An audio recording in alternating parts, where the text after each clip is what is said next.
Hello, we've got a rapid fire design today where I'm going to try and design a property in about 5 to 10 minutes. This picture was taken before their house was painted, and they've added a deck here on this side, and this window is now a door into their kitchen.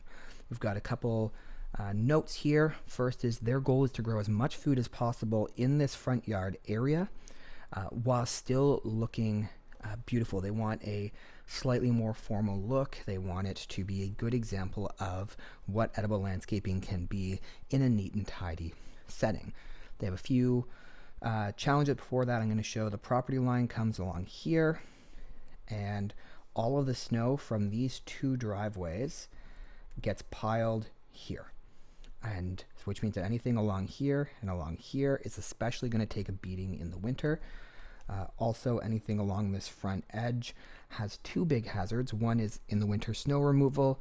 The sidewalk plow could damage things here. The other really big one is that there are a lot of dogs in the neighborhood, and they pee all over this first stretch.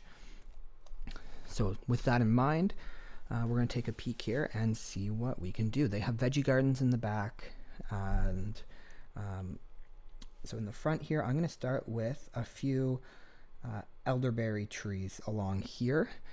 And one of the nice things about them is that they'll put on, or a couple of nice things, they'll put on some groups of yellow or white flowers throughout the year, followed by really dark berries. And in the fall, they can just cut them down. And when they cut them down, that's going to, all that extra stick material can replace additional trees in the future, but this will spring up each year. If eventually it starts to get weak, they can take one of those cuttings that they took out and just stick it in the ground the next spring, and then they'll have another tree. So really simple solution where that snow can still come in this way, but it provides a nice barrier on this edge, especially with this parking lot over here being the tenant parking lot. It provides a little bit of division there. Next, we're going to add a tree here, and it's going to be a semi-dwarf, probably a chum tree.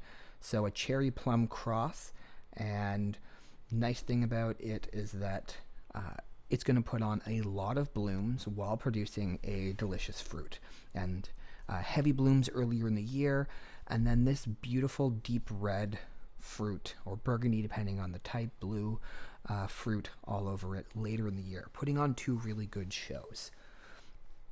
As far as the foundation goes, this just has a couple of posts in it, and then the actual foundation is about 10 feet back from that tree, so we are safe for a nice small tree to be there.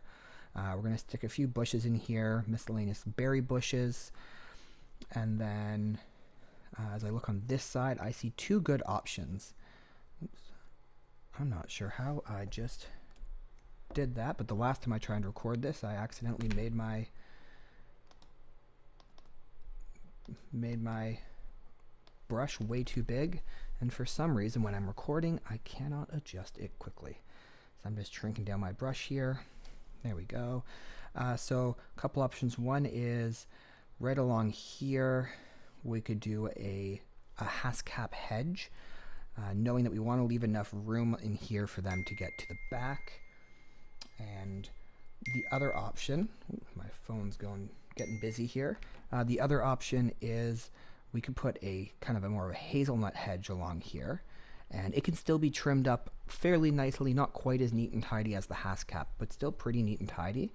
And it provides a couple of benefits. One is it's a similar height to these trees over here, so it provides a bit of symmetry. And the other one is it leaves some room for some edible flowers along here, or medicinal flowers. They like making their teas and medicines as well. Back here, I'm going to shrink my brush down a little more. I'm going to stick a tree around here, and it's going to be a bit of a smaller tree, but it's going to provide some shade for this back deck. So they shared that in the springtime, or in the morning, the sun comes this way, they've got shade, really nice on those hot mornings. In the heat of the day, the sun's coming down this way, and it is really, really hot. So we're going to provide them a little bit of shade, but then by the evening, you can see the sun is up here, and it's coming, if you look at this angle, it's kind of coming forward. So that, and typically by the evening, they're happy to have the heat. So this is another good spot. This could be a dwarf apple tree. It could be something else in the plum family. Something to be decided, and some more bushes or edible flowers along there. And then we get to this main area here. So right now they've added in some wood chips for this area here.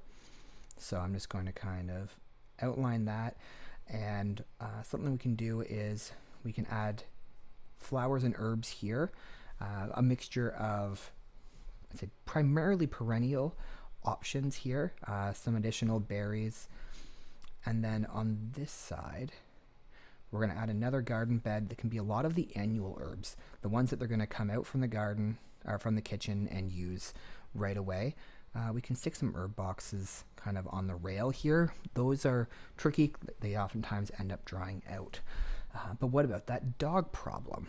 So for the dog problem, we're going to stick a couple of little pieces of pipe into the ground, flush with the ground, and with those we'll be able to support the legs of a little fence. Doesn't have to be much. It can be lattice, picket fence, whatever it is, just enough, and maybe going up this way just a little bit too for the edge of that garden, and just enough to keep the dogs out of it. And so that way they're not peeing on their main food. If they pee on the hazelnuts over here, most of the nuts are going to be up higher, so that's not going to be an issue. And just knowing that whatever this first plant is here, it's likely going to get peed on fairly heavily. So here's a really quick look at what I might do in a 5-ish minute design, plus talking about what their goals are. So here we've got some symmetry with these bushes and these bushes here, and then this tree and this tree here, providing a little bit more of a balance, and it leads the sight lines up. Up here we're leading up to the house, up here we're leading up to the house, so it might be nice to put something somewhere in this area here that's a beautiful focal point. It could even be something as simple as a nice sign above the door, a family sign or something, because this is where your eye is going to get drawn out to from both sides. And looking from the side of the house, they'll have on this wall, it's a good opportunity to put something there as well. So this is a 5-minute, 8-minute rapid fire design. If you're interested in getting one done, they are free. It is edensrefuge.ca/rapid-fire. Fill out the form. The more details, the better our design can be for you.